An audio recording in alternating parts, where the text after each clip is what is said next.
I'd like to call the April 6, 2022 Ad Hoc Committee meeting to order. Will the recording secretary please call roll? Megan Gross. Present. Makita Grinnell-Shire. Present. Terry Jackson. Here. We have a quorum. Thank you.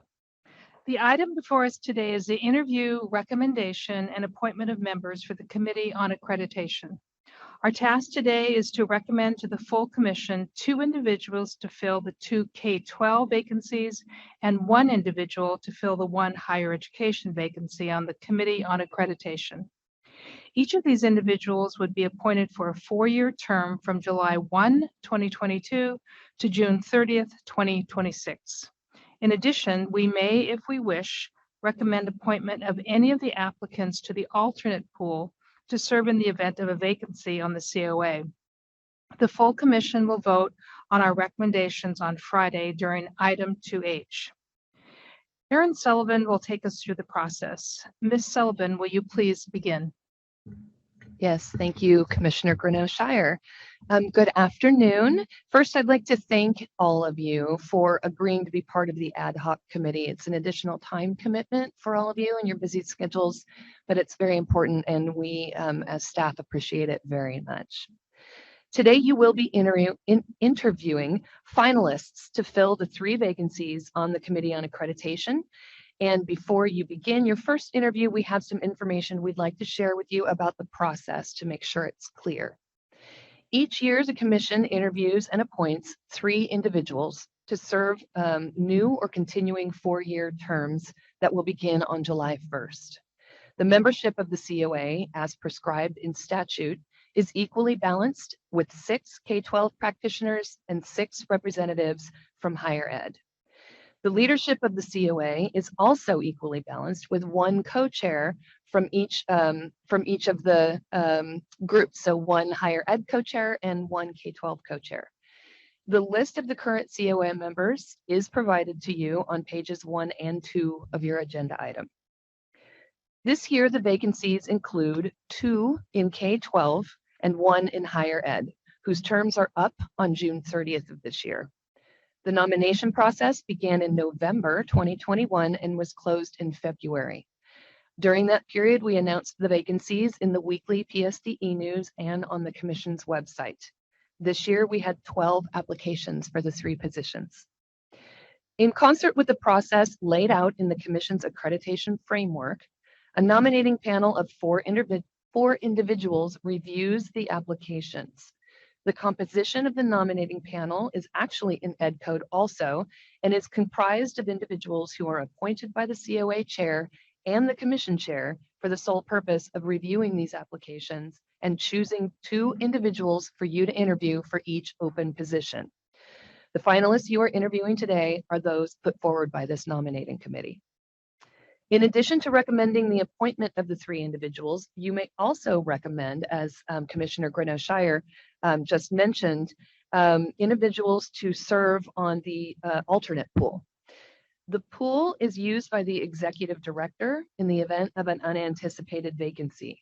It's always helpful to have a healthy sized alternate pool because the executive director can then consider any issues of balance in the makeup of the COA when appointing one of these individuals to serve out an unexpected vacancy.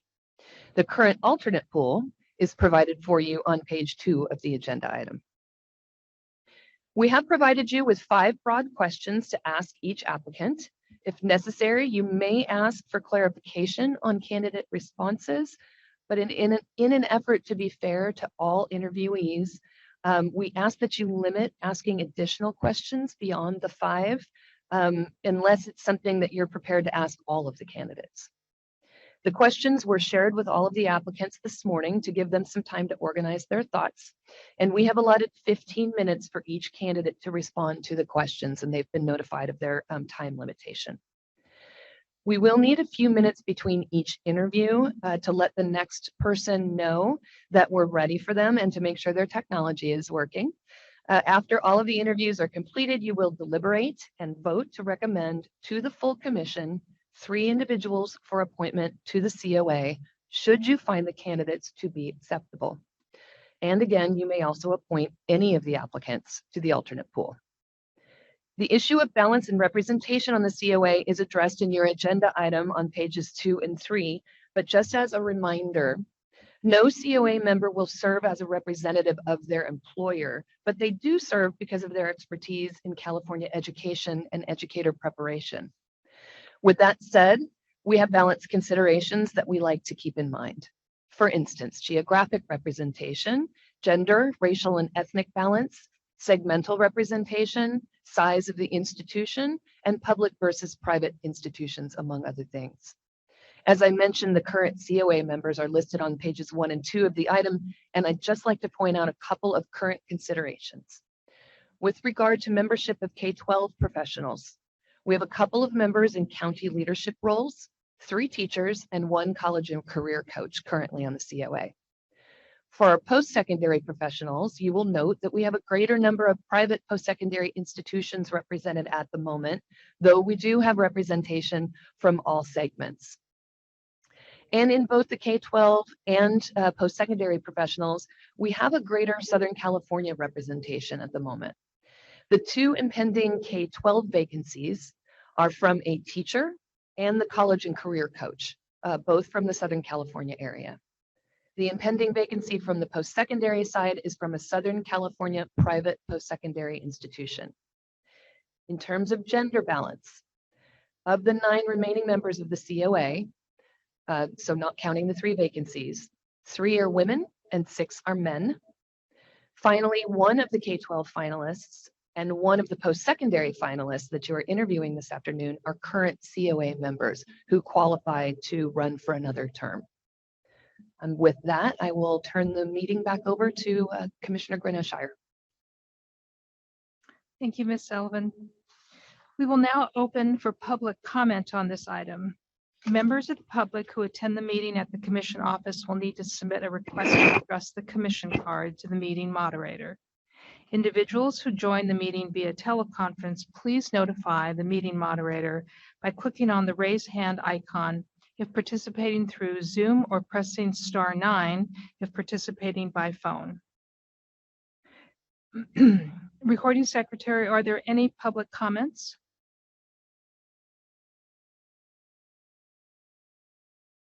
We do not have any public comments for this item.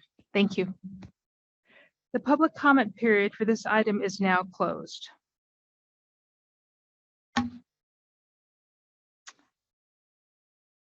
As you've heard, we have 4 finalists for 2 K-12 vacancies and 2 finalists for 1 higher education vacancy on the COA. We will begin our interviews with the 4 finalists for the K-12 positions, followed by the 2 finalists for the higher education position. Our discussion and decisions will take place after we've interviewed all candidates. Please keep in mind that we can also appoint any individual to the alternate pool so that the executive director can pull from this pool to fill any unexpected vacancies. Let us go ahead and begin with the first applicant.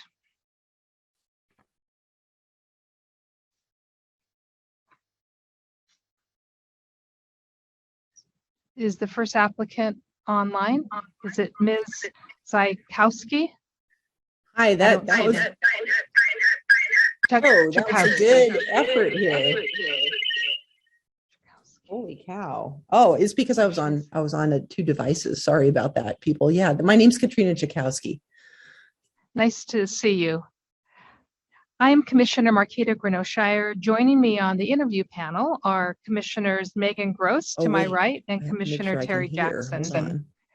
My audio was not working. Okay. Sorry about that. That's okay. So joining me today, she keeps coming in and out. Thank you for your patience,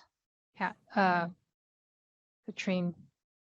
It's my name is actually it's Katrina, kind of like a hurricane. That's a mnemonic device. Oh, okay. All right, you're back. So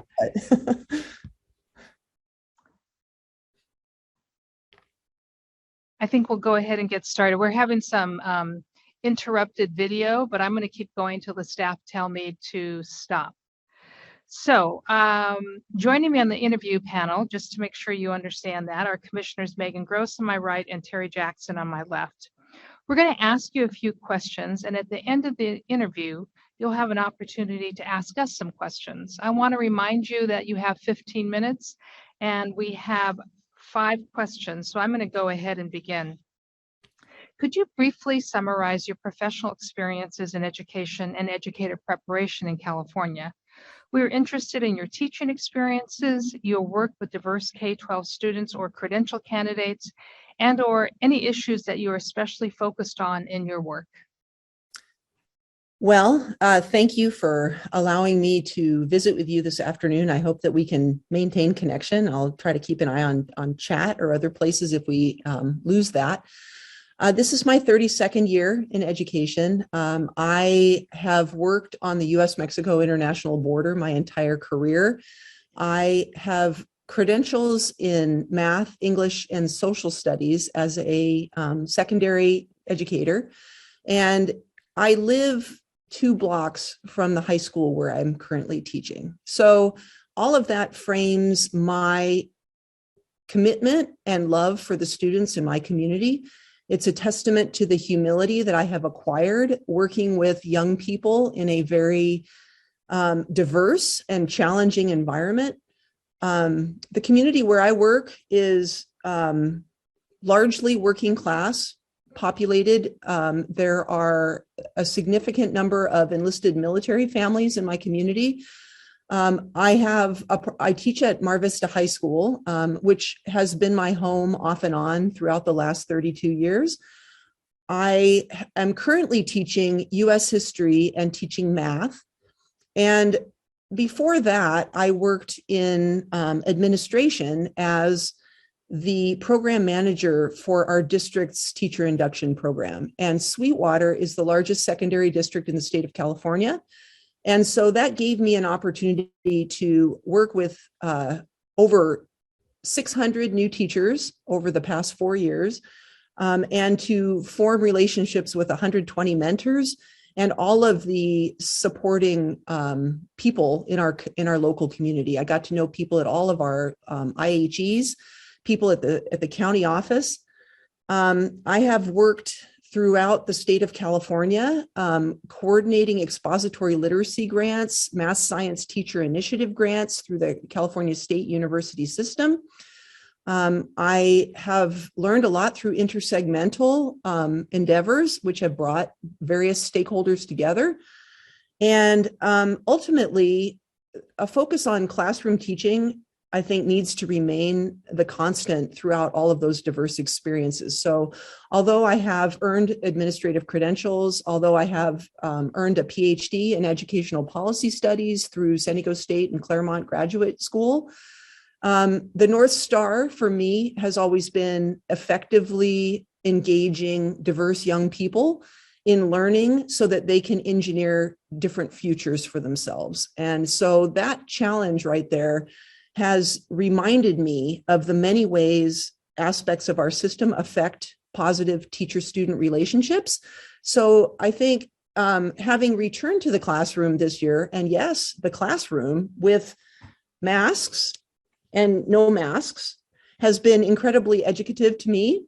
As I have moved away from the classroom, I have possibly lost a little awareness of what that was all about. And so I feel grateful that I am now able to understand the challenges of new teachers, especially as they work toward a career helping students achieve opportunity as I have. So it's kind of hard to button up 32 years in 5 years, but ultimately I think those are the most important facets of my commitment to young people. Thank you. Katrina, I have question number 2. Please summarize your involvement in accreditation activities in general and share with us any experiences you have with the Commission's accreditation system. Well, I am someone who is attempting to serve a second term on the COA. So I would say the reason why I'm interested in returning for another term is because I've learned so much about the system the first go round. I applied to serve on the COA initially because I was working as a program manager for teacher induction in Sweetwater.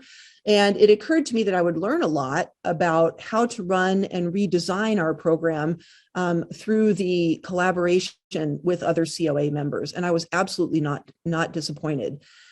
Sweetwater's induction program went into hibernation during the recession and came back to life in 2016. And it was then that I was given authorization by the COA to basically rebuild this program largely from the ground up.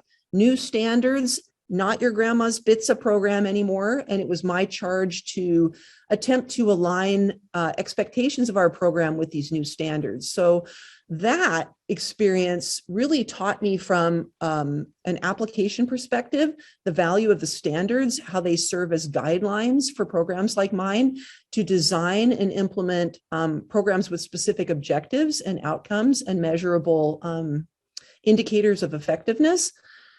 So that was that was my first introduction to the accreditation system. I did read with some trepidation about program review and all of these, attempts to justify why we should be allowed to offer our programs. And then when I was offered a term on the COA, I got to see things from the other side of the table and to have the incredible privilege of reading reports prepared by career experts in accreditation of programs ranging throughout our state, programs from the border to the, all parts of our state. So to see how different programs go about implementing a common set of standards was very educative for me. Finally, I did get to go through program review through the COA. And so that was my final chance to kind of go on the other side of the table, literally, and assemble the data that program reviewers would expect to see in the form of a website, and then to organize a visit and to host people who would come and basically validate and challenge aspects of our program. So those three different moments from different perspectives have given me a huge appreciation of both the value, the complexity, and the challenge that our amazing accreditation system faces in ensuring that all kids have access to quality instruction, which is the bottom line. All right, thank you, Katrina. I have the third question. As a member of the Committee on Accreditation, what do you think are the most important things to look for in making an accreditation decision for an institution? Well, as I have attended COA meetings over the last, I guess now almost 5 years, number one is to really be familiar and hold yourself responsible to knowing what the standards are for the program that's being evaluated. And to understand the various ways evidence can manifest alignment to those standards. So that's the first thing, is to do your homework and to know what the standards are. And alignment to these standards, I think, must include evidence, which is, again, variable. And that's the beauty of the system, is we have one set of standards, but the way in which programs are allowed to evidence their compliance with these standards can and should vary to match the local context. So I would say first, alignment to the standards. Secondly, understanding what evidence can and should look like so people aren't making claims without proof, as it were. I think I listen as a COA member to presenters' intent and their desire to employ feedback for the improvement of their programs. I think one thing that has impressed me over the last 5 years is the courage that many programs demonstrate regarding ownership in this process and a commitment to making positive change. So those are some of the things that I listen to and am humbled again by the various ways that my colleagues throughout the state are able to collaborate as partners with the staff at the CTC, at the COA on behalf of the CTC to ensure that decisions are rendered in a fair and evidenced manner. Those are some of the things I consider. Thank you. We have about 5 or 6 minutes left. The next question is begins with a statement. Some argue that accreditation could do more to ensure that all educators are well prepared for the challenging profession of education. What one or two things do you think could be changed about the Commission's accreditation system to better ensure that new educators are as well prepared as possible? All right. Well, I have two things that I think are one is relatively simple. The other is sort of on the opposite end of the spectrum. So having led an induction program and now working as a teacher and a mentor for new teachers who are involved in my district's induction program, which I am not leading, and which has changed a bit since I was responsible for it, I think it's imperative that eligible new teachers are identified and served within 6 weeks of them taking a contracted position. I don't yet know that there's a mechanism in place within our system that ensures that happens. Yes, there are ways to ensure that candidates who are enrolled in induction are engaged with a mentor within 6 weeks, but that's not the same thing as ensuring that someone who signs a contract is provided access to a mentor within 6 weeks. And I know there are a couple new teachers at my site who do not have mentors who should. And so I'm working on their behalf to connect them with these resources because they're induction eligible and they're assured access to induction through residency. So that's one thing. And that could be achieved, I think, then about how to do that. Maybe instead of simply an exit survey, which I know the COA administers, CTC administers to people who have completed their credential, I think a follow-on survey, potentially quarterly for people who have earned credentials to verify that they are in fact placed appropriately with mentors and receiving that support would be helpful. So that's one question or change that I would make. And then the second thing has to do with standard 6 of the induction standards, which has to do with continuous improvement. And while there is a lot of language there to encourage programs to be data-based, I'm curious about what types of student outcomes or additional external evidence might be included within that process. So instead of potentially becoming a self-congratulatory circle where people who are happy with the program, in effect, validate its effectiveness, I'm not sure that satisfaction with the survey means effective. I think teacher retention, I think expansion of credentials, and I think student learning are indicators of effectiveness. So again, I don't exactly know how to do that, but I would be interested in seeing what that could look like.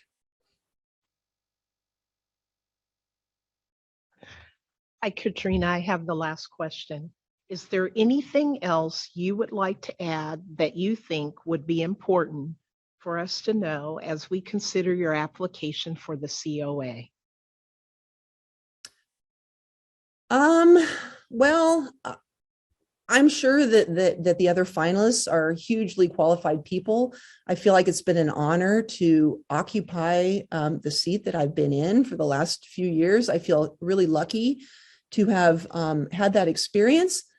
I guess I would just say that I have a lot of respect for what the consultants and staff at CTC are doing to maintain standards in our state. And I think understanding that process requires some time. Bright people can sit in meetings and not really know exactly what's happening. And I have been lucky to watch experienced COA members really leverage their knowledge and depth of experience on behalf of the schools that the COA consults with and talks to. And so with humility, I would say that I think to be a really effective COA member who's advocating for the kinds of change that I think our students deserve, learning is helpful. So I feel like I've learned a lot and I would continue to apply those lessons moving forward. And I know I said it in the beginning, if it wasn't super clear, I wrote a dissertation about how math exacerbates an achievement gap.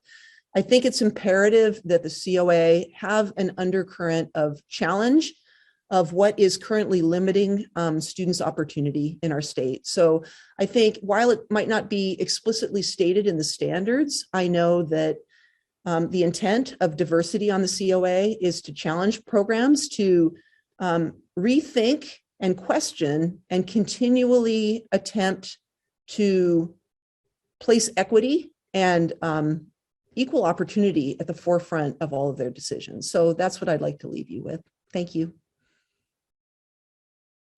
Thank you for your time. Before we let you go, do you have any questions for the panel?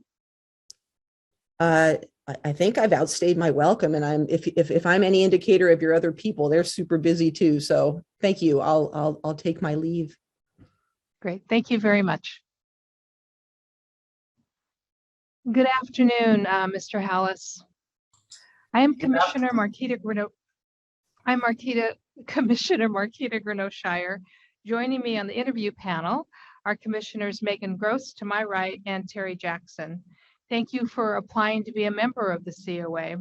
We're going to ask you a few questions, and at the end of the interview, you'll have an opportunity to ask us any questions.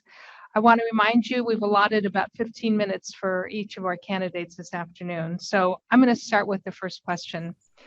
We've all read your application, but could you please briefly summarize your professional experiences in education and educator preparation in California? We're interested in your teaching experiences, your work with diverse K-12 students or credential candidate, and or any issues that are especially focused on, that you especially focus on in your work. Perfect. Thank you. I appreciate the time. I am a career changer. I came from journalism as an alternative certification candidate.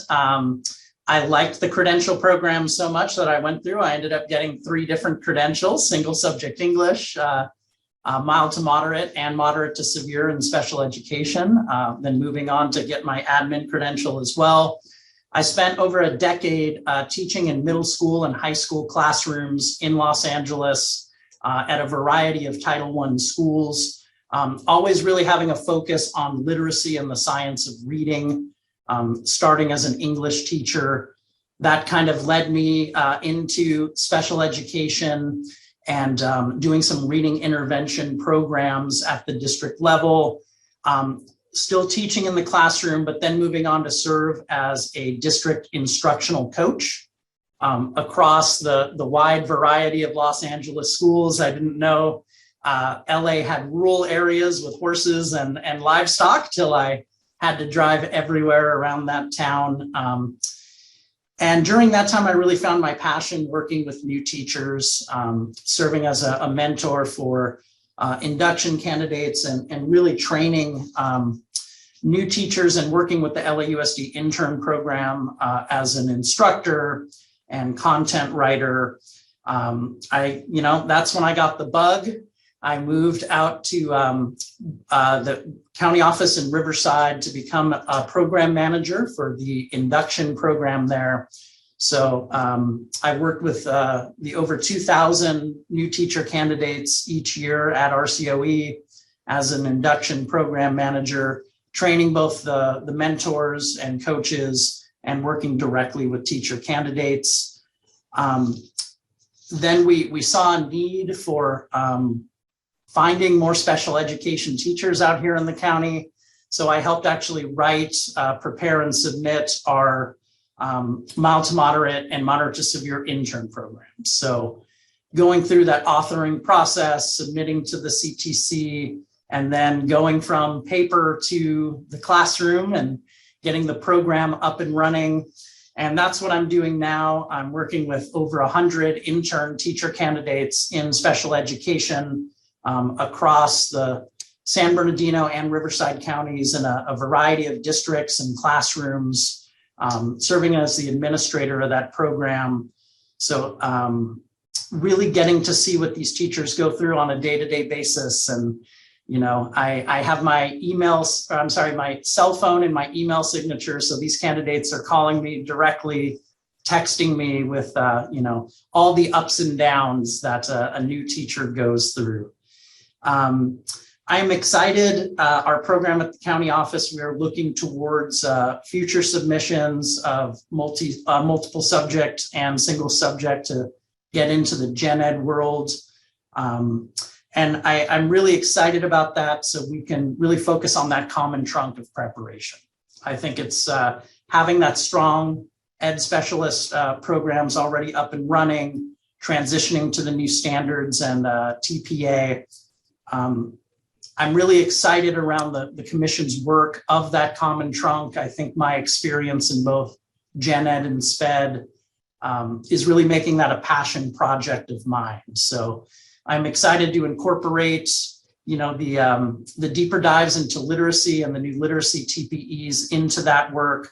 And of course, the main push of diversifying the teacher workforce and making sure that our teachers more closely represent and resemble the students that they're teaching. Alan, I have question number 2. Please summarize your involvement in accreditation activities in general and share with us any experiences you have with the Commission's accreditation system.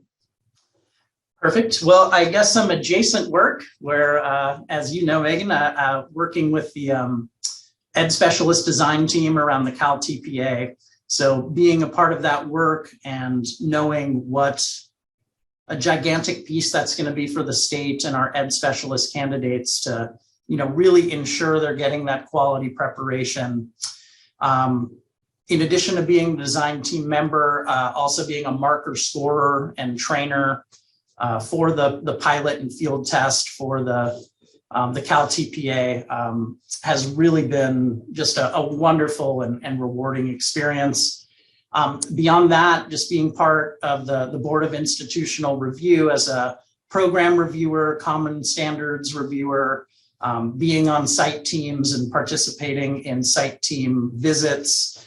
Again, I think my background of, really working in induction, special ed, mild mod, special ed, mod severe, I'd like to think I've been a boon to the commission in terms of flexibility where they could stick me where they need to on these teams and trying to say yes as often as I can to really get the experience and be part of this process. And just being on the other side of it, I think you learn so much. We went through our site visit at RCOE last year and just seeing what programs and program leaders have to go through to prepare. And, and again, we know it doesn't stop there, but to keep that spirit of continuous improvement going within a program, I'm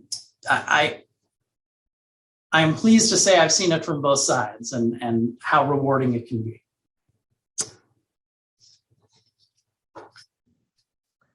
Hi, Alan. I have number 3. As a member of the Committee of Accreditation, what do you think are the most important things to look for in making an accreditation decision for an institution?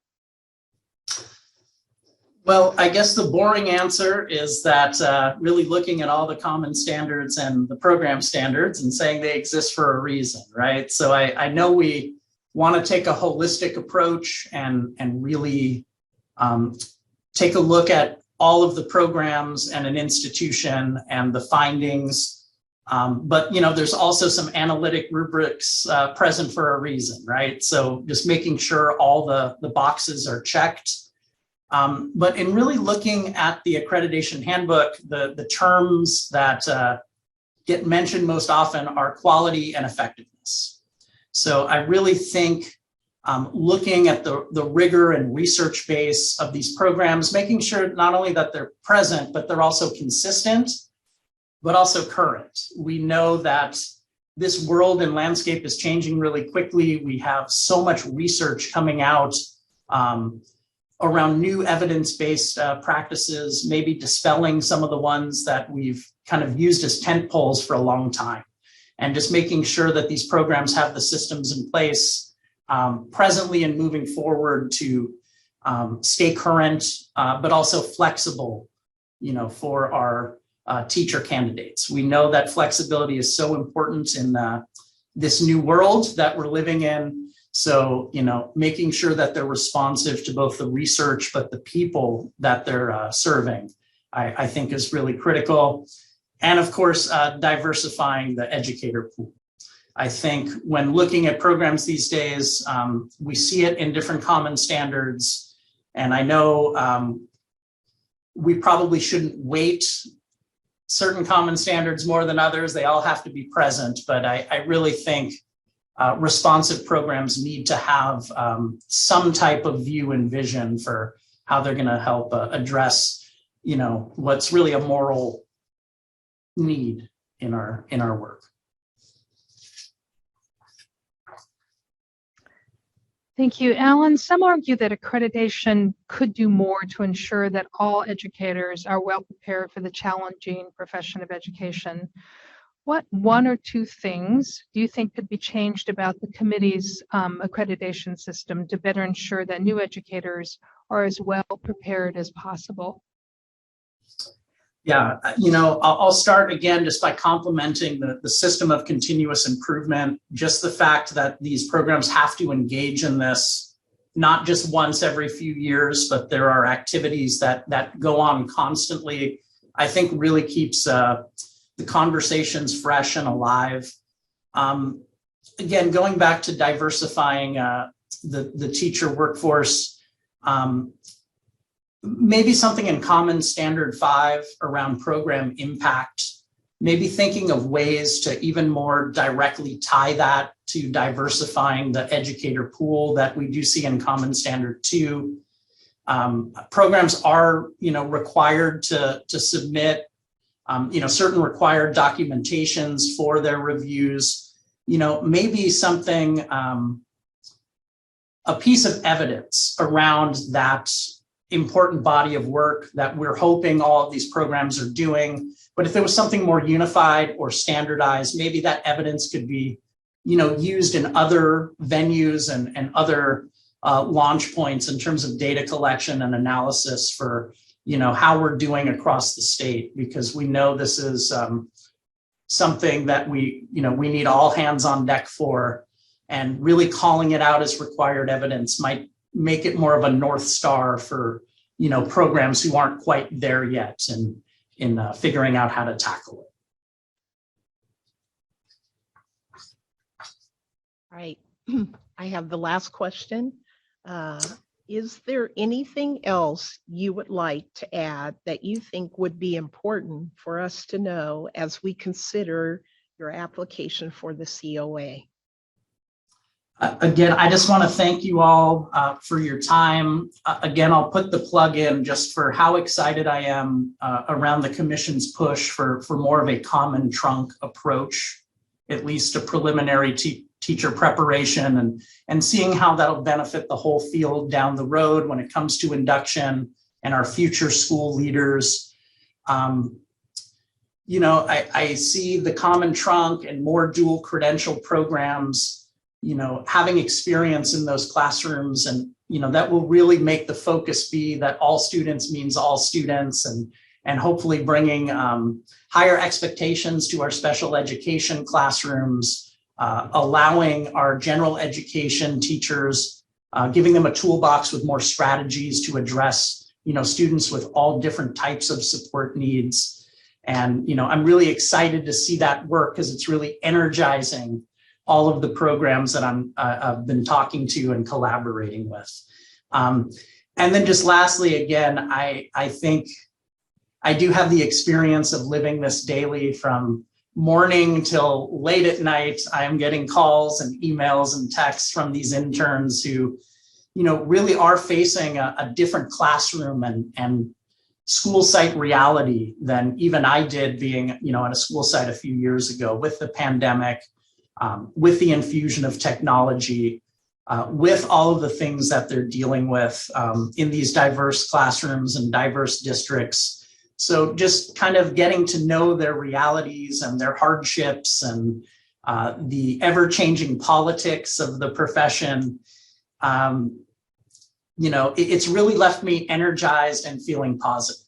And I know there are some really significant challenges that we're facing, and there's some kind of existential threats looming around every corner, but there's so many amazing people who have such great heart for this work, and it's such an exciting time to really implement real growth and change into our work and into our classrooms for our students. So I'm just excited to be a part of it however I can. And, whatever I can do in service of students, through the CTC, through the COA, I'll always be happy to sign up.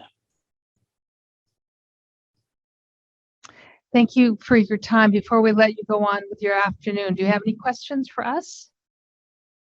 No, again, I just appreciate your time and all the hard work you put into it. Great, thank you. I know. Good afternoon. Good Ms. afternoon. Kernan. Oh, I recognize you. Good afternoon. Good afternoon. Nice to see you.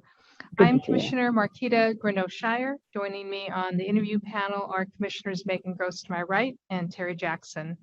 Thank you for applying to be a member of the COA. We're going to ask you a few questions, and at the end of the interview, you'll have an opportunity to ask us any questions. As a reminder, we have about 15 minutes for this interview. I'm going to start with the first question. Can you please briefly summarize your professional experiences in education and educator preparation in California? We're interested in your teaching experiences, your work with diverse K-12 students or credential candidates, and/or any issues that you are especially focused on in your work. Thank you. Thank you for this opportunity. First, I would like to say that I have a history of mathematics teacher, a magnet coordinator, mathematics coach, mathematics specialist, a mathematics coordinator. As you can see, there's a little pattern here with mathematics. And now I'm and also was an administrative coordinator for the Pearson Learning Team. So those are some of the things that I've done. But presently, I'm in the position of director at the ICAP program, which is the Intern Credentialing and Added Authorization Program for Los Angeles Unified School District. And I do have to say, it is possibly my most exciting position where change can occur. When I took that position over the preliminary program, which was a level 1 and level 2 program, so it was about 11 years ago, I was told to clean it up. And it was a year and a half before we had our first accreditation site visit. I was a little nervous, a little scared, so I reached out to other people. I said, can you help me? Can you help me do this and see what I can do? And what it did was, it allowed me an opportunity to learn a tremendous amount about credentialing. It allowed me to say to myself, this is a place where I can make a change. It allowed me to work with a diverse group of people, not only from my teaching point of view in Los Angeles Unified School District, but also through all my other positions as well as in the preliminary program. Little did I know that this work excites me every single day. I have truly loved everything that I do about it. I probably wouldn't still be here. I'd probably have found another job, but this is so exciting to be in a credentialing program and to know that we're making a change with the teachers that we're working with. As far as diversity goes, LAUSD, you may know, is pretty diverse. We have about 73% Latinos, 10.5% white, 7.5% African Americans, and about 4% Asian, and many other diversities. In addition to, we have 97 languages spoken. So my experience in LAUSD has been working with a diverse K through 12 students, both in the classroom as well as in all my other positions, and working with teachers as well as administrators. But my biggest area of focus has always been and continues to be ensuring that the diverse needs of all of our students are met in the classroom.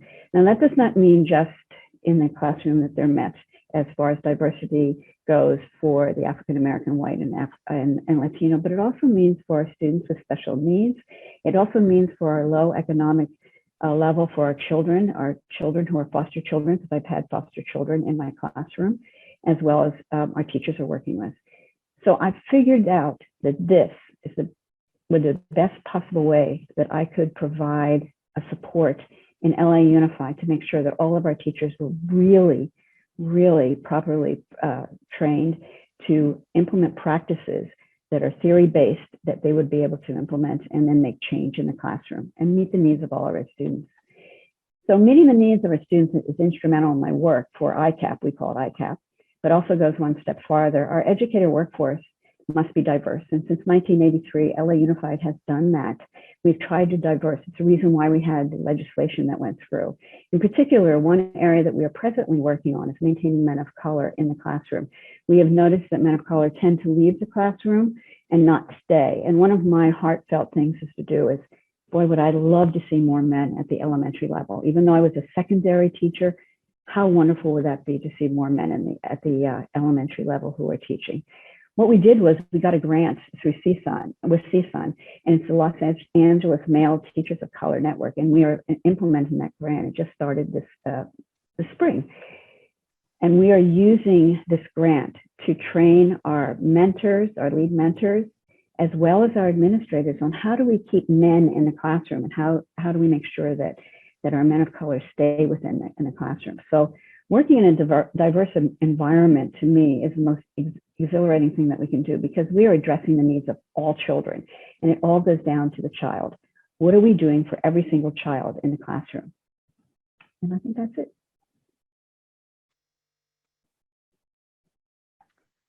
Patricia, I have question number 2. Please summarize your involvement in accreditation activities in general and share with us any experiences you have with the Commission's accreditation system.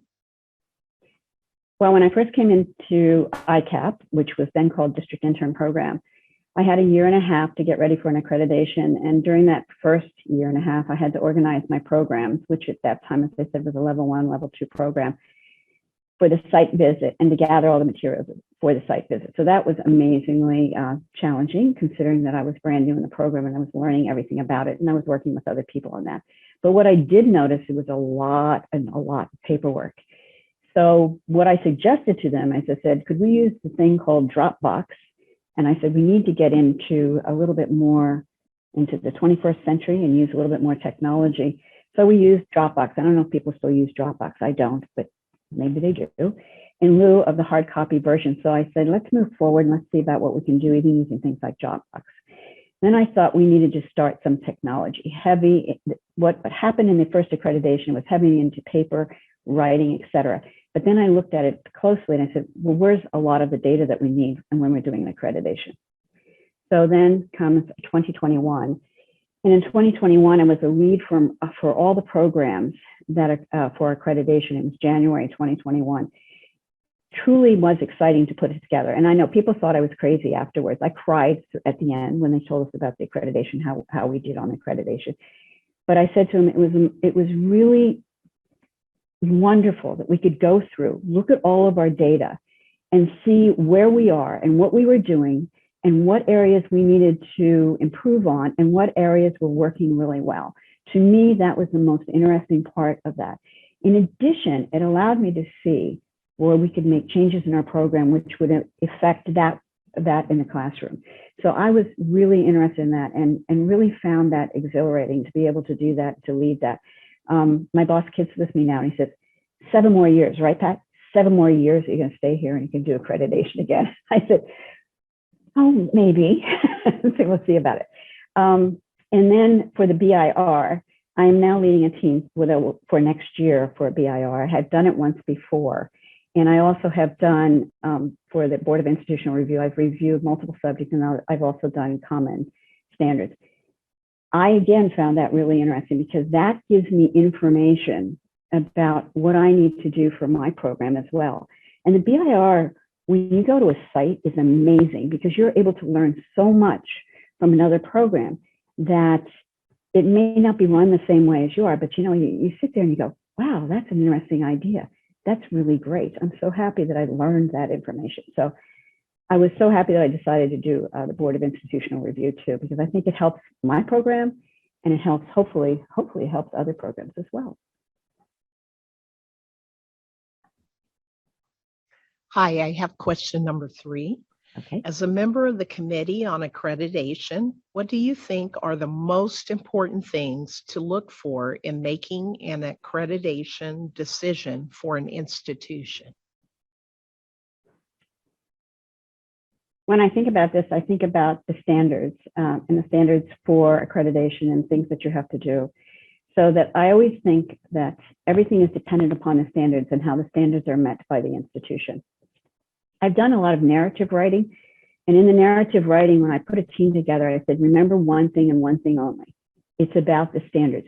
You can add as much as you want above the standards, but the standards are what we have to meet and make sure we meet. Because again, a lot of this was decided by the CTC with all involvement from various stakeholders. So let's listen to what the standards say. If the standards are not met, there is a criteria for many of the decisions as the outcome of the accreditation. For example, you could have accreditation with, as you guys know, accreditation or accreditation with stipulations or not accredited. And so we look at that and we say to ourselves, I don't think it should be punitive. I think it should be, this is all about meeting the standards, because the standards were developed through various input from the various stakeholders.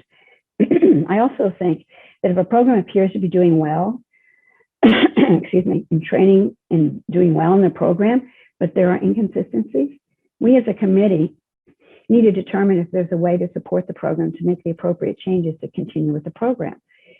I can give you an example. In a site visit I was on, I had a program that was supposed to be, and I hope I'm allowed to say this, was supposed to be an intern program, but it did not adhere to one of the regulations for the intern program.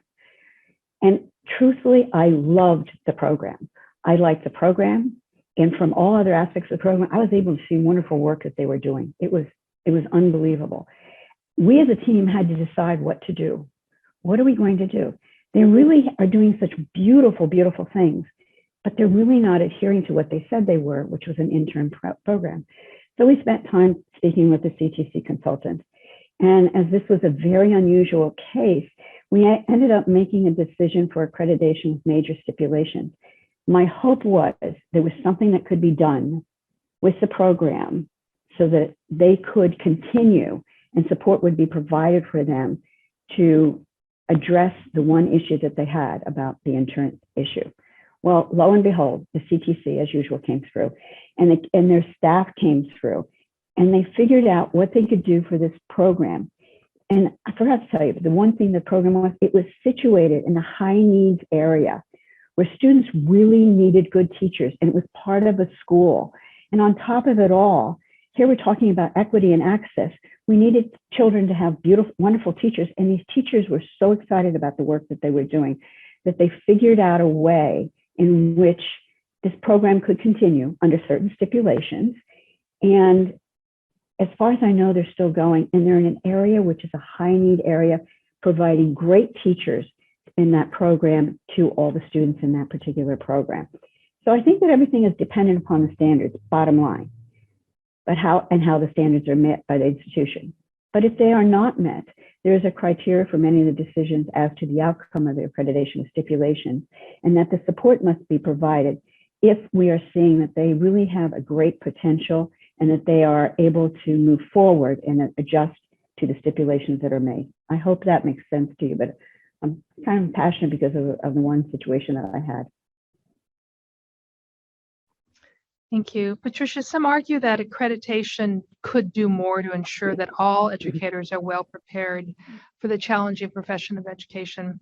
What one or two things do you think could be changed about the Commission's accreditation system to better ensure that new educators are as well prepared as possible?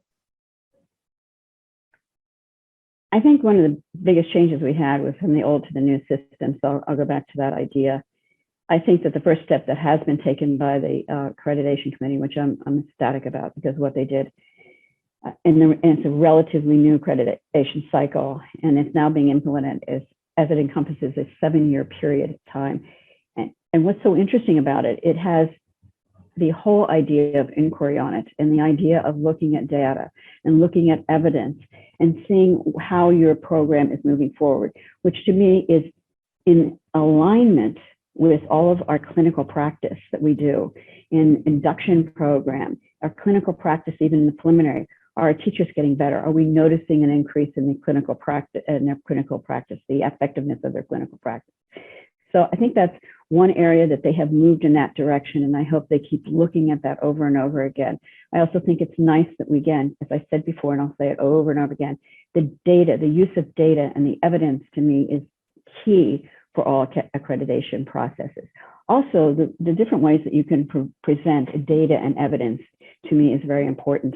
Even when we went through the accreditation cycle, we were presenting video recordings and things like that we had done with our teachers in the classroom, and the type of feedback we gave to them. We even had some other things that we provided them. So there's so many different ways of presenting evidence of the time. Key in that whole entire process is a collection of data and evidence, is the data dashboard. And I noticed that on the diagram that they often use for the whole process, the accreditation process, where the data dashboard is the center, and they say, okay, it informs what happens in accreditation. It informs everything that we do. To me, the data dashboard is key.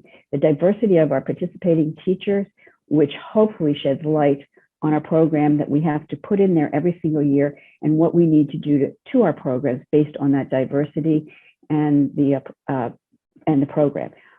It also continues on the data dashboard, the feedback that we receive at the end of a program, because I think that's key. Again, more information, feedback of the key, continues to evolve based on our needs.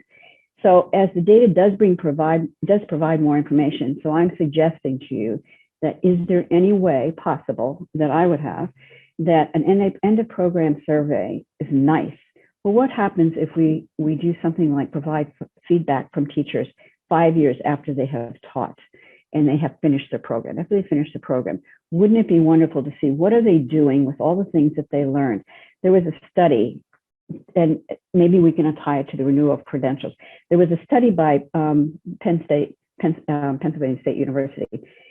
And in that study, they looked at teacher credentialing programs, and then they looked at 5 years later. During the teacher credentialing programs, they had these wonderful results of teachers teaching and using all these wonderful methods of teaching and really interacting with their students. Then they went to question them 5 years later, and they found out they weren't using those anymore. Why weren't they using that? They went back to the traditional way of teaching. So I think that's really interesting that they did that. And I'm wondering what could we do as a program that would, again, not have them convert back to what they had learned when they were children about teaching. So I said to myself, maybe it's leadership. Maybe we need to make sure that the leadership piece within our preliminary program is really strong. I know we do this and we say that you have to be the leaders in your classroom. You have to be the advocates for your students. Again, advocating for your students is extremely important. And we tend to do that in the special ed. We say you've got to advocate for your students. You have to advocate for your students.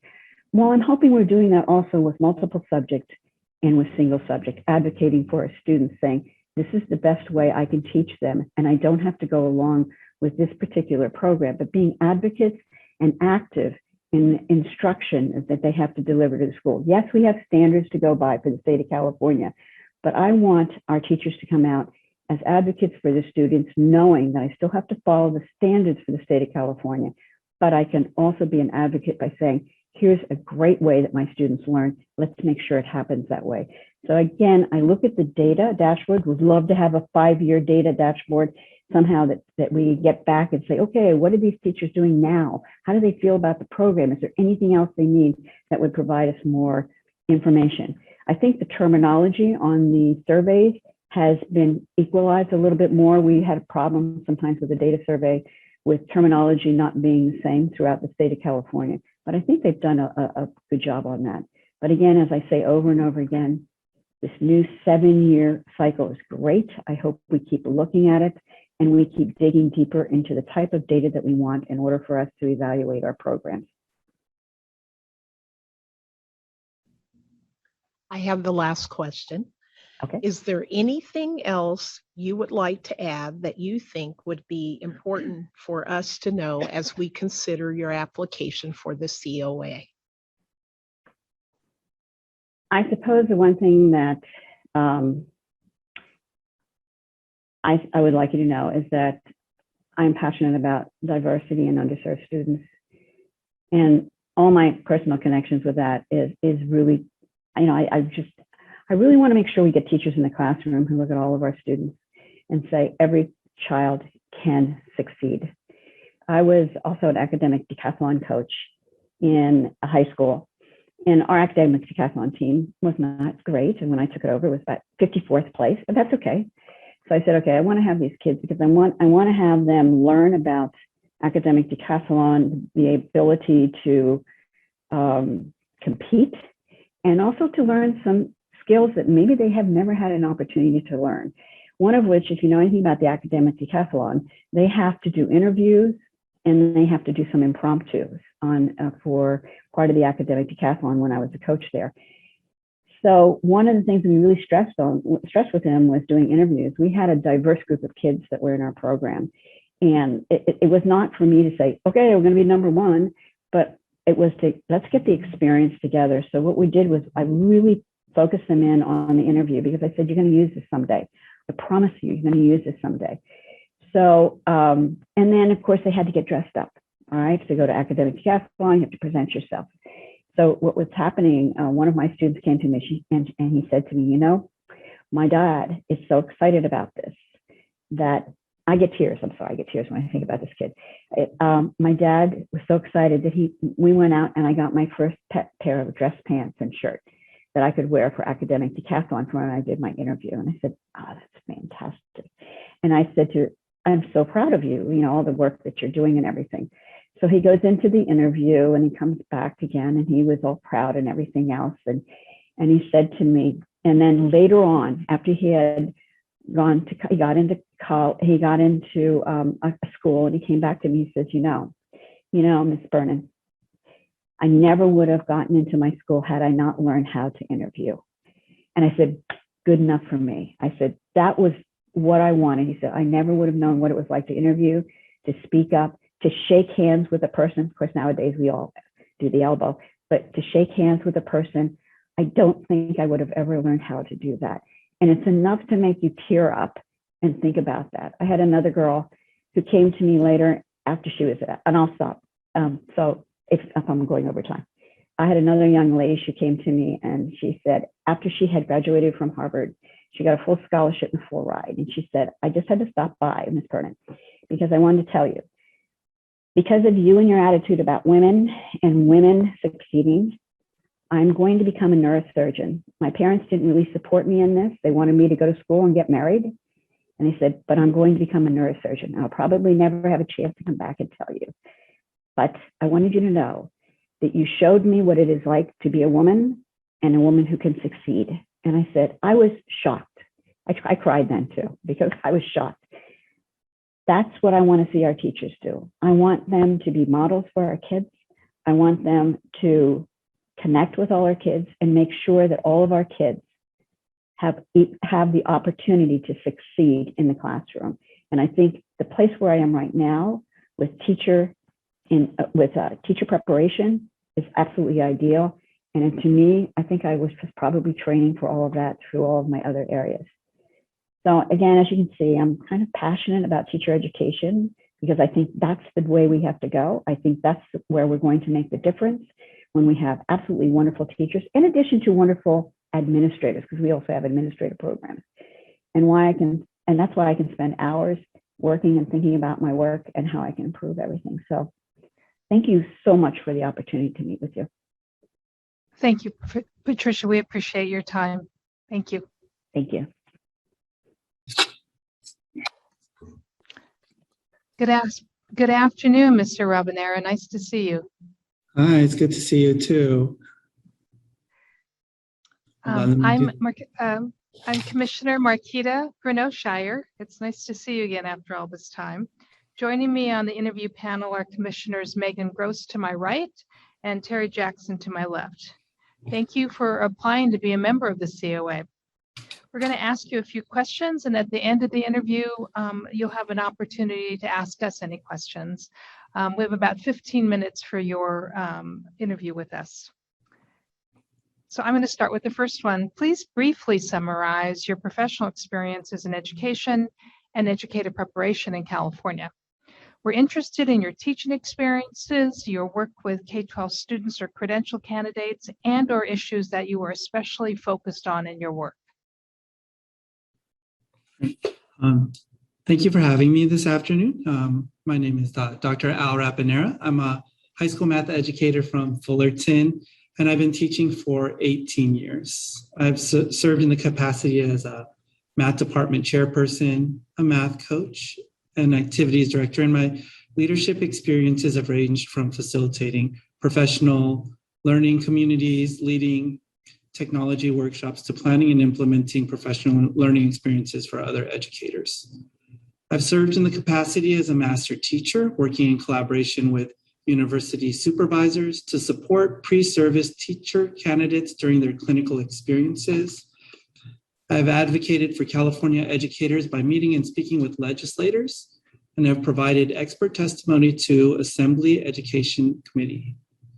My national experience expands to federal policy as I've lent my voice to advocate for students and educators, to include leading presentations on diversity, equity, and inclusion, serving as a panelist for various educational organizations, and by meeting and speaking with legislators about the importance of teacher diversity. I've co-founded and served as a director for a program to mitigate the teacher shortage through mentorship models that focused on the attraction, recruitment, and retention of a diverse teacher workforce. And as a director, I procured and maintained partnerships for the recruitment and retention of educators with school districts, community partners, nonprofit partners, colleges and university partners, and local, state, and national affiliate partners.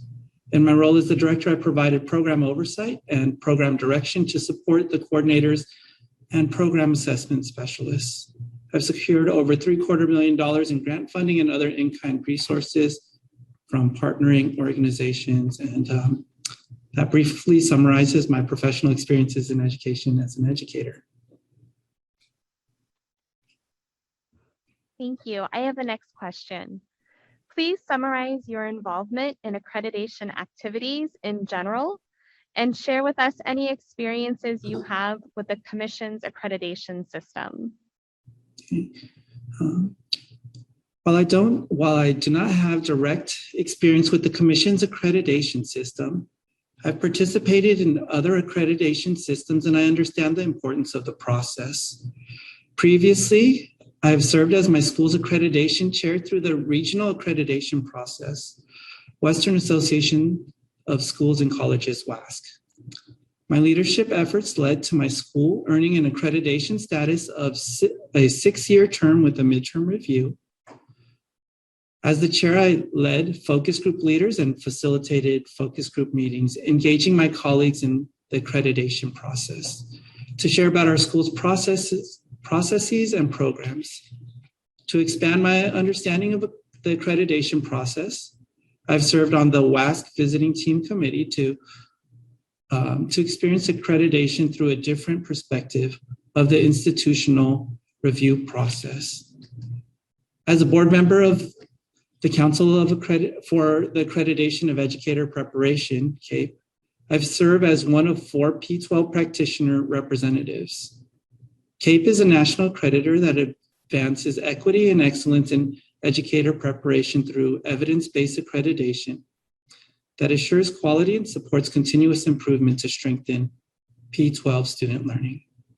I've also served on CAPE's nominating committee to ensure that the leadership of CAPE reflects the necessary partnerships between educator preparation and P12 education, and on CAPE's commitment to diversity.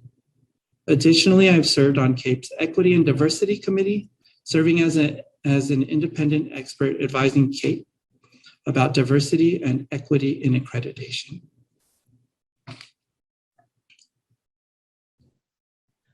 Hi, Al. I have the next one. As a member of the Committee on Accreditation, what do you think are the most important things to look for in making an accreditation decision for an institution? I would say quality assurance system that consists of valid data from multiple measures and supports continuous improvement that is sustained and evidence-based. The system should be developed and maintained with input from internal and external stakeholders.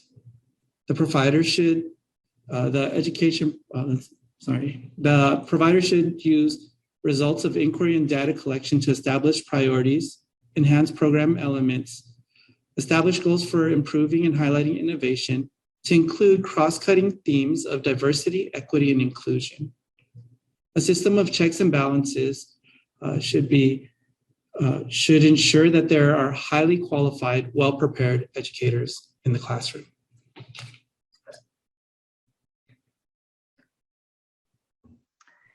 Al, some argue that accreditation could do more to ensure that all educators are well prepared for the challenging profession of education.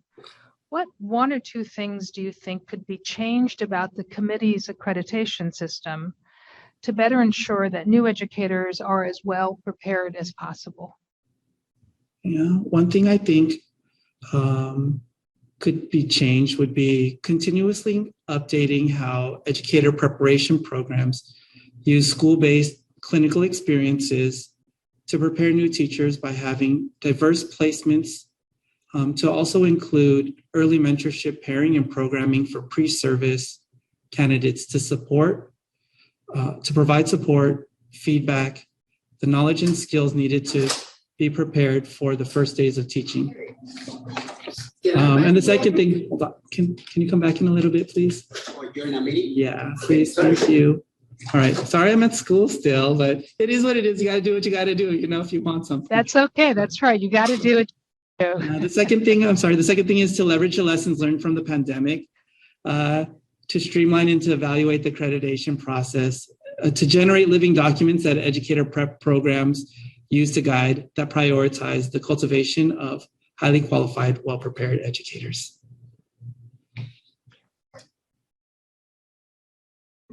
All right, I have the last question. Is there anything else you would like to add that you think would be important for us to know as we consider your application for the COA?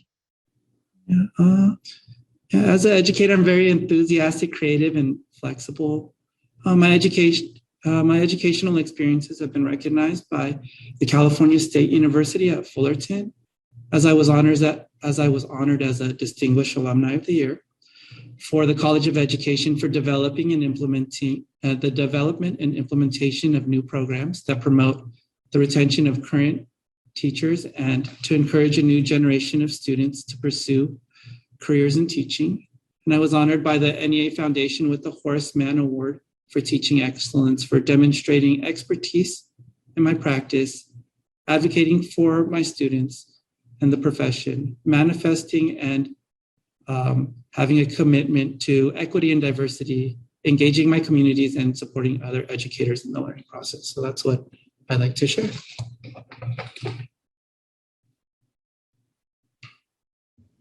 Thank you. Al, before we let you get back to your afternoon, do you have any questions for us?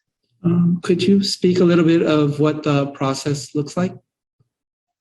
I am going to let Ms. Sullivan take that question. Okay. Hello, Mr. Rabanera. So are you asking about the process for selection? Yeah, for selection. Yes. So the ad hoc committee will finish up its interviews this afternoon and confer among themselves, make a decision on who to recommend to the commission. The commission will make the final decision. So the committee, this ad hoc committee will make their recommendations on Friday at the end of the commission meeting. I think it's item 2J. Is it 2J? Sorry. So it will be one of the last items that's taken up at the commission meeting on Friday. Okay, great. Okay. And if you can watch on Friday, you'll know what their choice is then. We will also though follow up with letters to all of the individuals who are interviewed today, letting them know whether they have been selected or not. Okay, wonderful. Thank you so much. You're welcome. Thank you for that clarification. Thank you for your time, Al. Take good care. Thank you. Have a great rest of your day. Bye-bye. All right, bye-bye.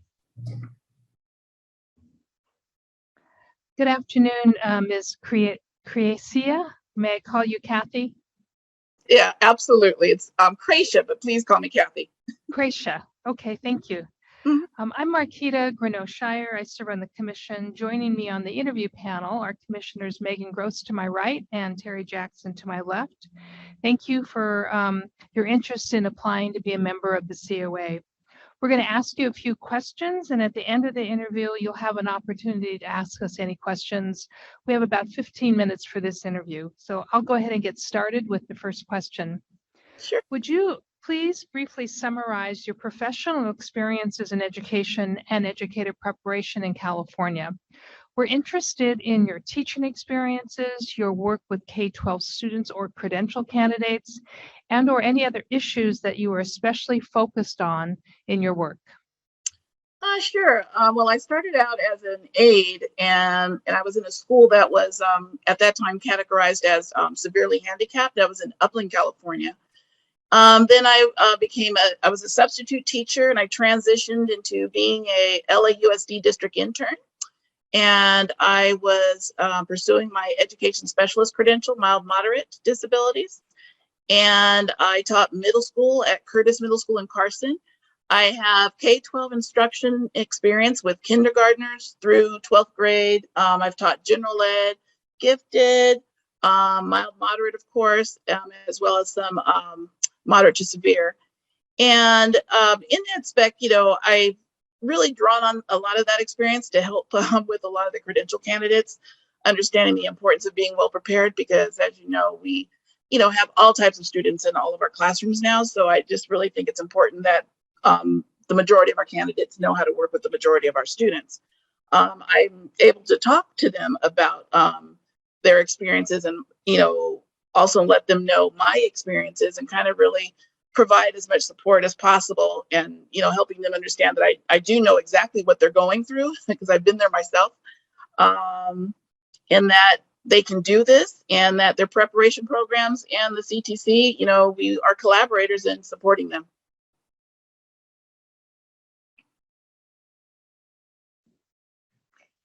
Kathy, I have question number 2. Sure. Please summarize your involvement in accreditation activities in general, and share with us any experiences you have with the Commission's accreditation system. Well, we had our site visit in October, and I am the director of accreditation for our School of Ed. So I wish I could say it was general, but it's really, really intimate, unfortunately, sometimes. But that being said, the process is very, it's really interesting. And I can just say that, having been on the COA for the last few years, that it is so different, from going from one side of the table to the other, figuratively speaking. And, I collaborate with the USC staff and the faculty to gather all our evidence on how each program at our School of Ed meets its standards. I serve as, kind of the nexus for all information regarding accreditation and activities. And, like I said, having been through our site visit, I am pretty aware of the accreditation system and its processes.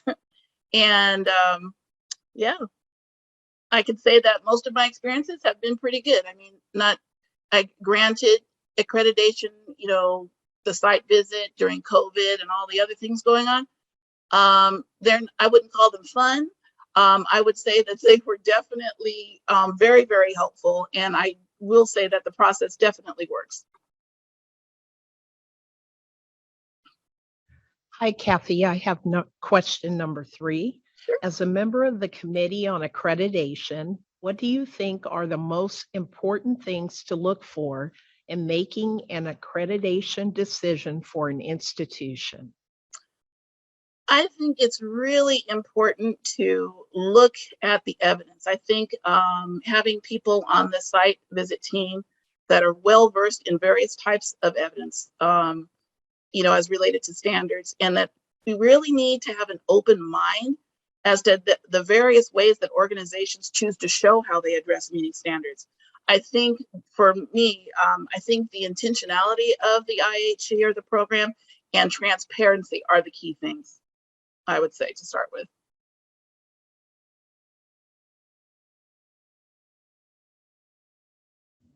Kathy, some argue that accreditation could do more to ensure that all educators are well prepared for the challenging profession of education. What are 1 or 2 things you might change about the Commission's accreditation system to better ensure that new educators are as well prepared as possible? I don't know how much I would actually change, as this is a very, this is a pretty intricate process. And, given that there's so many different types of organizations, I think that, we are doing pretty much the best we can in terms of how the process is working. But I think that what I would probably do is to make sure that we ensure consistency through the process, making sure that all the site visit leads are on the same page in how they assess programs. I'm not sure if there's like a regular calibration process or system in place, but it would be helpful in making sure that all of them are on, the same page in terms of their open-mindedness and how they're looking at each one of the institutions, making sure that they're not judging one institution by what another institution has done, that sort of thing. And, some type of calibration on how we can look at some of the differences and being open-minded and understanding that not one size fits all. So I think some calibration maybe and some consistency on that. I would also say that what is really a good thing, and I know we're working on this right now, but really continue fine-tuning of the language and the guidances for IHEs regarding the policies and procedures. That's really helpful. As much as we can get clear language, that would be really helpful, because as you know, a lot of IHEs will look at things a little bit differently. So that can kind of cause confusion sometimes. And so I would say just making sure that we continue on that road to fine-tune all of our information and our language on our policies and procedures. And one little thing I would like to see, as I guess this would be a change, but more of an intentional sharing of best practices with the IHEs. It's like the accreditation system, it's a lot of information from all our various programs on how we all do things. And I think it would be kind of great to actively share with everybody kind of across the board. It's like right now, I feel like we really have to kind of go looking for things. And sometimes you don't necessarily know what question to ask or what to look for. And I just think it would be really beneficial for all of us to kind of have somewhere a cachet or something where we could all kind of look at best practices to kind of help each other out.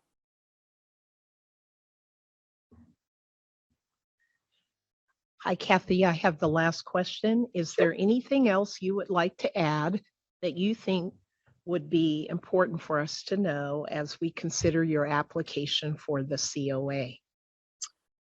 I would just like to say that I really enjoyed my time on the COA. It's been really, really helpful for me. And I also think that I have been able to kind of contribute to the conversations with our, my IHE's interesting perspective on things.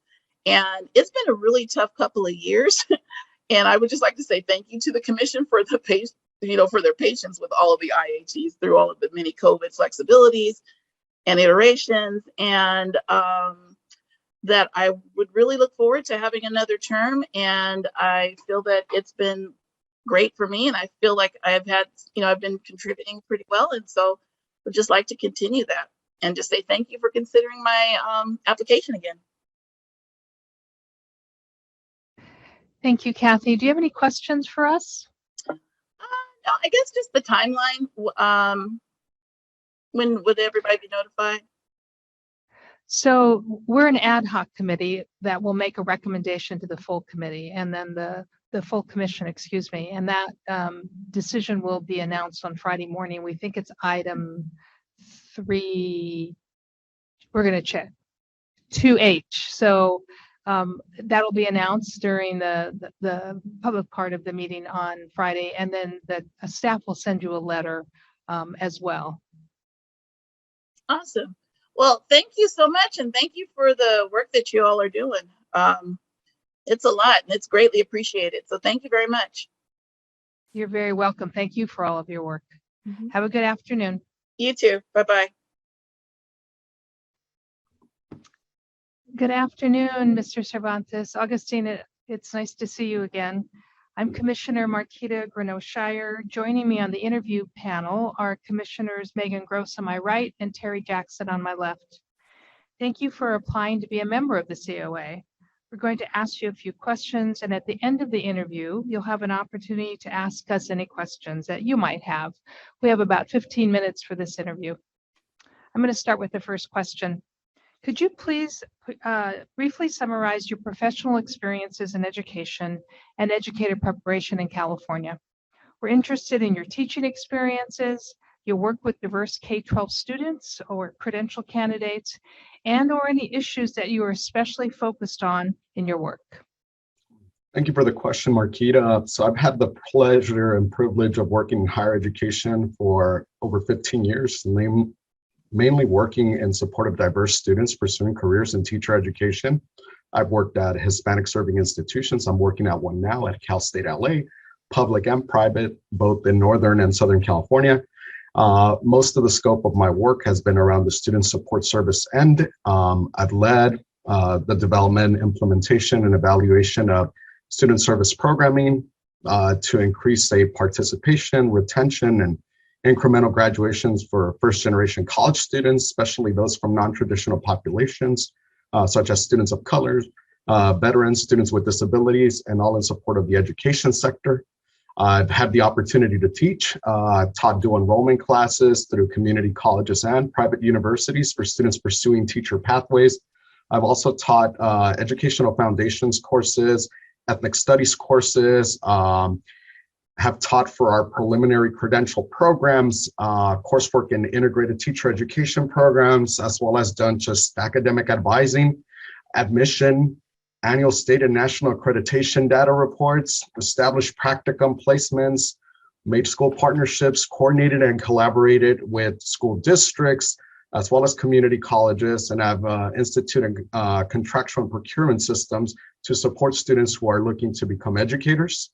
With CTC directly, I've had a chance to author the elementary subject matter waiver programs for 4 different programs here at Cal State LA. I do administer our scholarships for students in education, and I oversee placements as well as all credential recommendations that come from the college.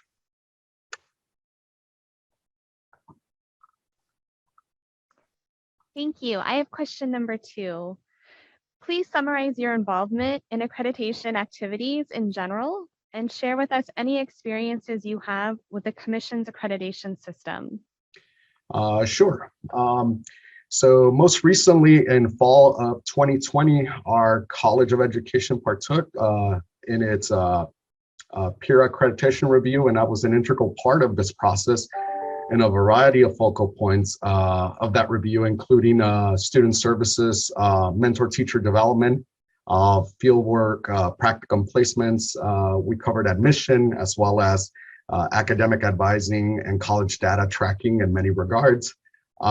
In addition, beyond authoring our elementary subject matter waiver, I also contributed to the curricular revamping of our bilingual authorization, part of the CSU. So I sat through several work groups there, including one on bilingual authorization, a recent one, Marquita with you, the AB 130 work group.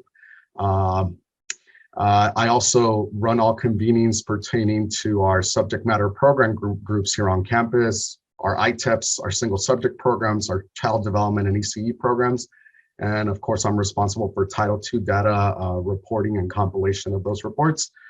Within my scope of work, I've been allowed as the Director of Student Services for a College of Education to liaise and work in a unique capacity where I get to collaborate and consult with faculty and staff. So it's a pretty unique role where I get to see how everything is done from beginning to end and to sort of follow and track the life cycle of students. I see this as a part of how we set up programs that are properly instituted, that allow us to ensure that standards and outcomes are in place in order for us to be successful and in order for us to provide the transparency needed for students.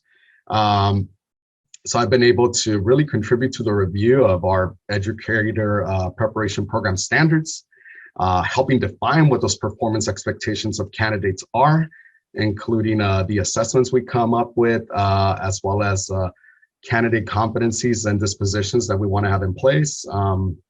Moreover, I've gotten a chance to work in tandem with faculty chairs and our college leadership in determining just a variety of, reliable outcomes to measure in order to ensure that our candidates are well prepared and that we're providing a transparent process through this. So yeah. All right, I have question number 3. As a member of the Committee on Accreditation, what do you think are the most important things to look for in making an accreditation decision for an institution? Thank you for this question. It was probably my favorite question out of the ones I read. I've sat in my tenure working in higher ed over 4 different accreditation cycles, whether they're regional or with CTC or other entities. And I feel that when making an accreditation decision for any institution, one of the most important things to ensure is rigor. We want to make sure that the educator preparation program has standards, that those standards are being followed, and that we are committing ourselves to the development of teachers who have the knowledge, skills, abilities, and dispositions to be effective in the classrooms that we're sending them out to. This, of course, requires that programs are accountable for the quality and effectiveness of the preparation they're providing, and that they're able to track themselves through the arduous process as a sponsor. Next comes accountability. I think it's equally important to ensure that programs are reviewed transparently by qualified peers, and that we do this peer review expeditiously. Want to make sure that all of these processes, of course, are cost effective, that they're efficiently managed, and of course that if we do have a program that's underperforming or not performing well, that we are able to make that distinction and either provide the interventions necessary so that that program can improve, or to really take the tough decision of making sure a program that is not of quality is not available, as it can have adverse ramifications on the students that receive instruction from those teachers. But of course, for me, it will always go beyond compliance. I want to make sure there's quality assurance, and to me, quality assurance includes that our programs are cohesive, both from a curricular but also from a service standpoint, that we are meeting and anticipating the needs of our students. And when I say students, I mean taking stock of where they come from, who they are, and what we're hoping that they're able to do. And of course, also understanding the constraints and ecology of the staff and faculty that work on these programs and that are wanting to become program sponsors with CTC. I think in my role, I'm uniquely positioned to be able to understand what entails in this capacity. And I've always appreciated being able to see the entire structure and apparatus. And I think that's the contribution I can certainly make in this regard to the Committee on Accreditation.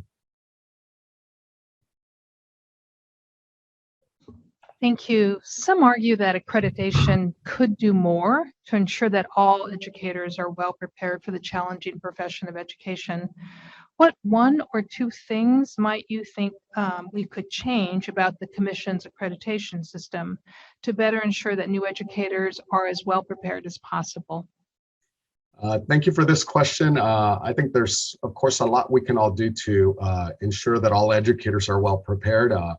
Within a scope of practicality, I think we got to really think about what those changes would be. I think maintaining a focus on quality and maximizing efficiency and cost effectiveness will certainly help strengthen and sort of streamline how we help programs adhere to standards.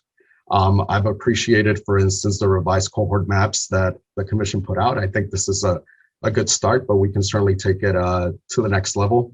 Accreditation costs, and when I think of costs, I'm not just thinking about money, I'm thinking about time, human capital, as well as efforts that a lot of our campuses have to put into a lot of our work. I think of my role here in this campus where I've actually seen that this role does not exist in other campuses, and I found that it can be very taxing on staff, it can be very taxing on faculty, and many times our bandwidth is already shot. So I think it is certainly important to take stock of how much this is costing all of us in order to have programs that are preparing students the way we want them to be prepared for today's classroom.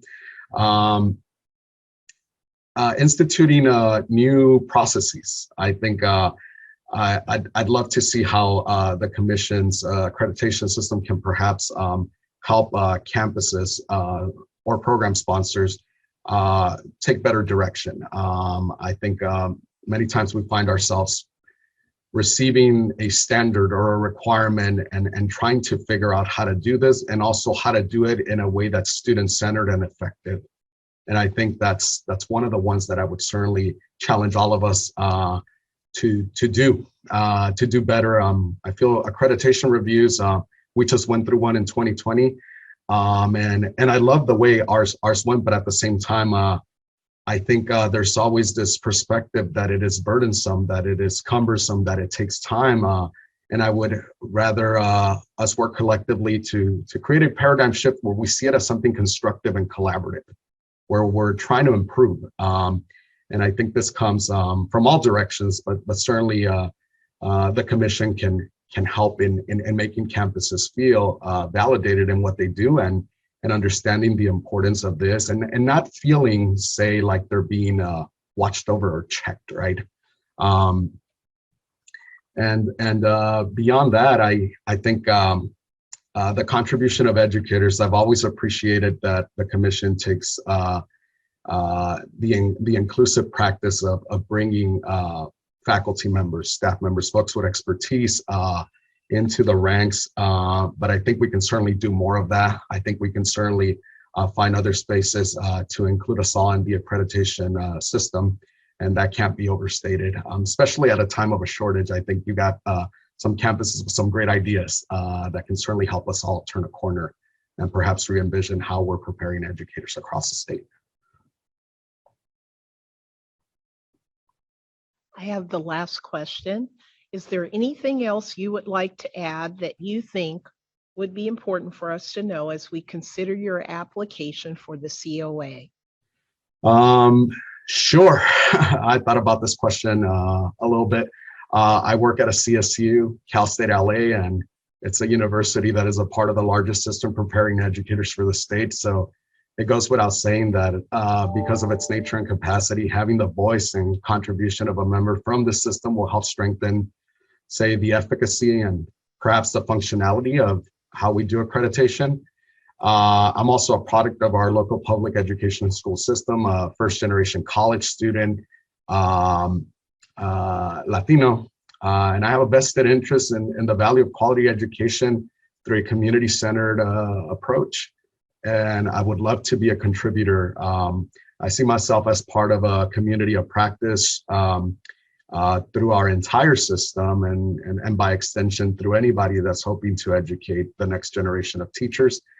And I enjoy this work through and through, from the baseline level of work with students to collaborating with staff and faculty on the integration, implementation, and design of processes. So I think in this work, I have a unique and appropriate lens that is a lens of value that can certainly help. And I'd like to make that contribution to the commission, to the state, and I see the implications of what this may have on helping us turn that corner as we deal with this teacher shortage and also the need to diversify our teacher workforce.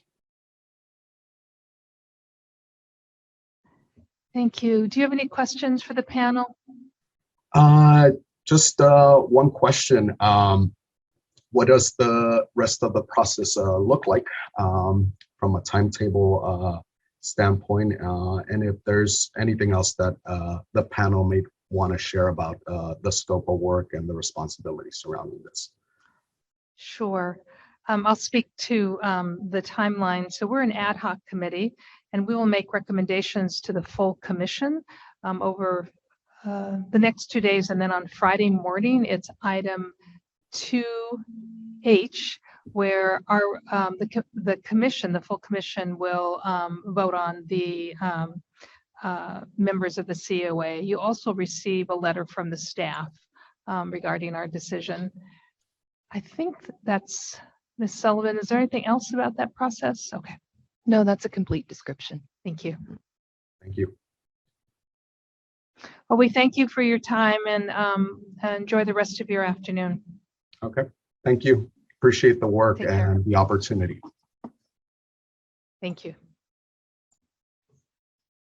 Let me begin by, first of all, thanking my commissioners for spending the afternoon on this really important decision or recommendation. I want to thank all the applicants. We're, of course, grateful to all of them for their willingness to serve on the Committee on Accreditation.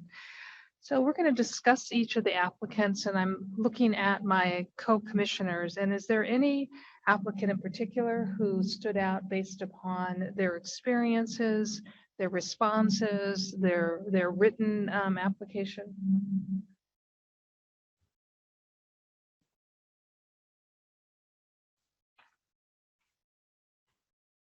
Well, in terms of the K-12 Yes. candidates, I really appreciated the experience of Katrina, the fact that she is bringing experience of being on the COA and would like to continue and firm up what she's known, what she's learned so far, and the fact that she's working and living in a diverse community and brings a wealth of experience there also.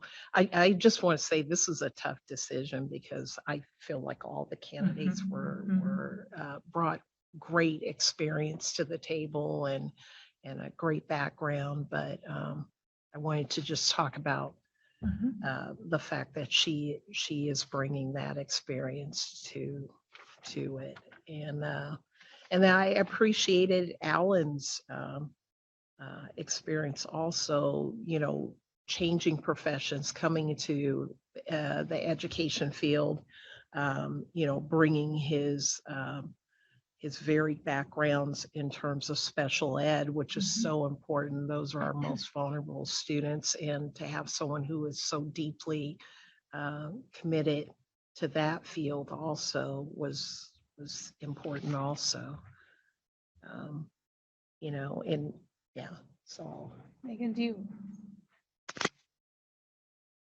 Yeah, so I also want to say, like, this is an incredibly difficult decision, and as a teacher right now, right, this has been such a difficult year, and it's so lovely to have so many applicants to consider who are volunteering their time to ensure that our students have the best teachers possible. And I think that's so reaffirming, right, and offers so much hope for our years ahead for our students. I felt similarly to you, Commissioner Jackson, about Katrina. I felt like out of our K-12 candidates, she stood out in that experience of not only having been on the COA, but that current experience with what our current students are experiencing as brand new teachers in the field and the support that they're looking for. And I think that's really critical feedback for this moment in time when we're facing a teacher shortage. I also, just my bias there for universal design for learning, I really felt like her approach to what are we looking for in that accreditation visit of being flexible in how institutions provide evidence that reflects their needs and their candidates' needs. So I thought that was a strength of her application as well. I'm going to echo my commissioner's comments about the quality and the caliber of all of the applicants and their willingness to serve. I want to figure out a way we can use them all, but that's for another conversation, I think. I too was impressed with Katrina's experience, not only on the COA, but certainly her experience in schools, her experience with diverse populations. And I was also very impressed with Alan's experience as a special educator and his interest and commitment to ensuring that all students have teachers who have that common trunk of preparation. We've sat around this table for many years talking about the importance of developing effective educators that can work for all students. So I was especially appreciative of his telling us about how he does that in his current position. I think Patricia, given her experience in LA Unified and her passion for interns, I was impressed with that. And then Al Rabanera has a national set of experiences that I found really interesting And again, I think that all of the applicants bring something to this position, but we have to make a recommendation to our fellow commissioners. So do I have a motion to recommend to the full commission the appointment of two of the applicants?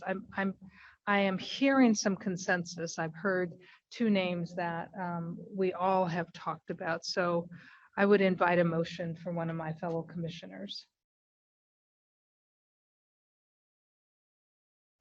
I move that we recommend to the full commission, Katrina and Alan. I'm sorry, Katrina's last name is Tchaikovsky and Alan Hallis. Is there a second? I second the motion. Any other further discussion? I love your idea of making sure that all of our candidates here get involved in some way. I think maybe some additional work here that our staff can recruit. I see some potential for some work group participation. If there's no further discussion, all those in favor say aye. Aye. Aye. It's unanimous. So again, I want to make sure that the applicants understand we really appreciate their expertise and their experience and their interest. So the motion carries. All right. Commissioners, we also have the ability to recommend the appointment of individuals to serve on the alternate pool should we feel this is appropriate, from which the executive director could choose to appoint should a vacancy occur on the COA. Do we wish to appoint an alternate? I would say yes. So is there anyone, do I have a motion to appoint any individuals interviewed to the alternate pool? I was reflecting on Patricia's interview and her breadth of experience in LA Unified, serving diverse students and diverse teachers. I really loved her response about this continuous improvement cycle, right? That it really is standards focused and it's not punitive. It's about growing the best program. So I think I would make a motion to recommend Patricia to be an alternate. Is there a second? I can second that.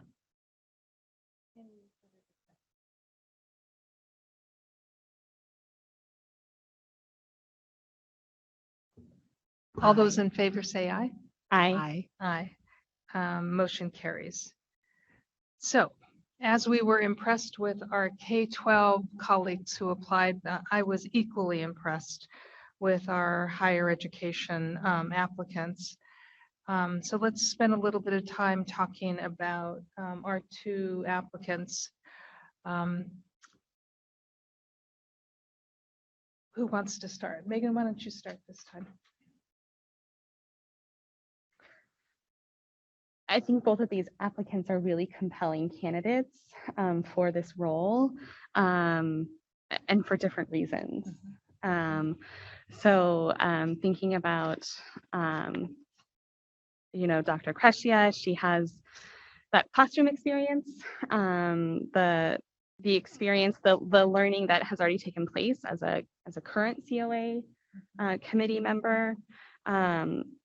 And I think that insight into our need to intentionally share best practices with IHEs as an area for improvement is something that I think that we've discussed a lot about, of how do we share this information and the data and the incredible reports staff, compile and present.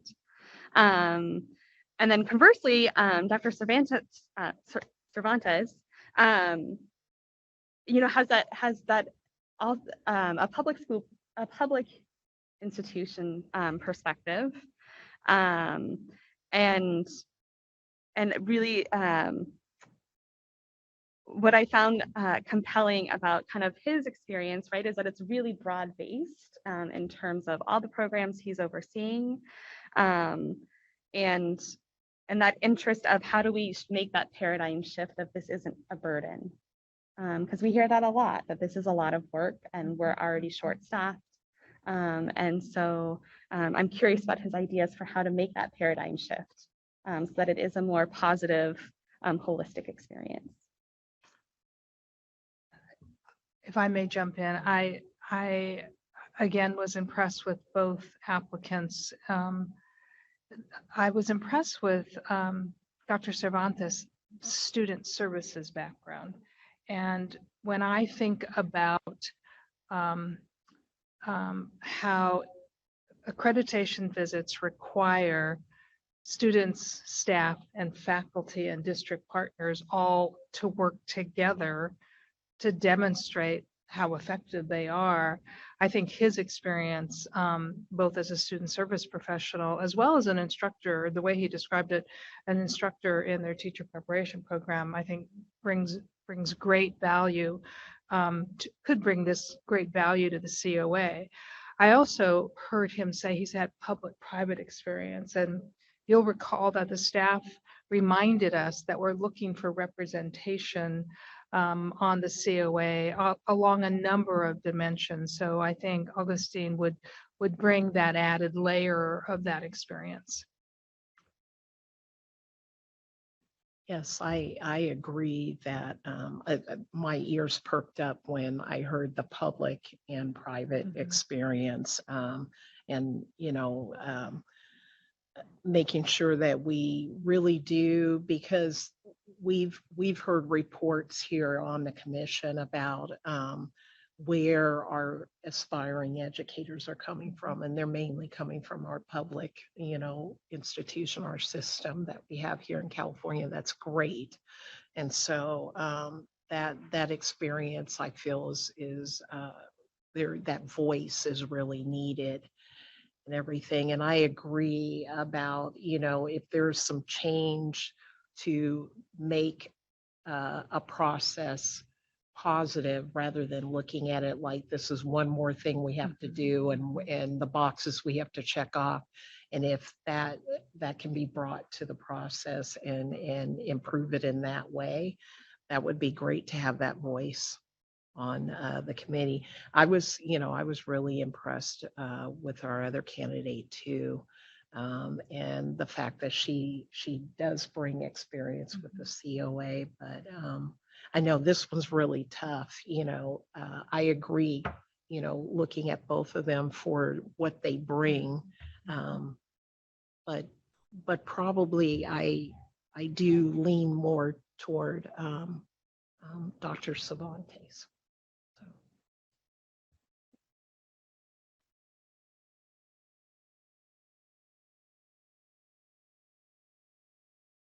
I'm sorry. I'm sorry. I keep forgetting that green light has to be on. I hear a consensus forming, and so do you have a motion to recommend to the full commission the appointment of one of the applicants that we interviewed? Can I make a motion? Oh, well, then maybe I'll make a motion. I'd like to motion that Dr. Cervantes be the applicant that we recommend to the full commission. Is there a second? I'll second. All right. Any further discussion? All right. All those in favor say aye. Aye. Aye. All right. The motion carries. Commissioners, we also have the ability to recommend the appointment of individuals to serve on the alternate pool should we feel this is appropriate, from which the executive director could choose to appoint should a vacancy occur on the COA. Do we wish to do so? Do I have a motion to appoint one of the applicants to the alternate pool? I'm happy to make that motion. I move that Dr. Kathy Crescia be nominated for the alternate pool. Thank you very much. It's becoming late in the It is. afternoon. Is there a second? I second that motion. I have a second by Commissioner Jackson. Any further discussion? All right, all those in favor say aye. Aye. All right, the motion carries. Thank you, fellow commissioners. Our recommendations will be presented to the full commission during item 2H on Friday, at which time the commission will vote on whether to appoint those individuals that we have recommended. I want to thank you again for spending the afternoon. Having no further business, I now adjourn the April meeting of the ad hoc committee.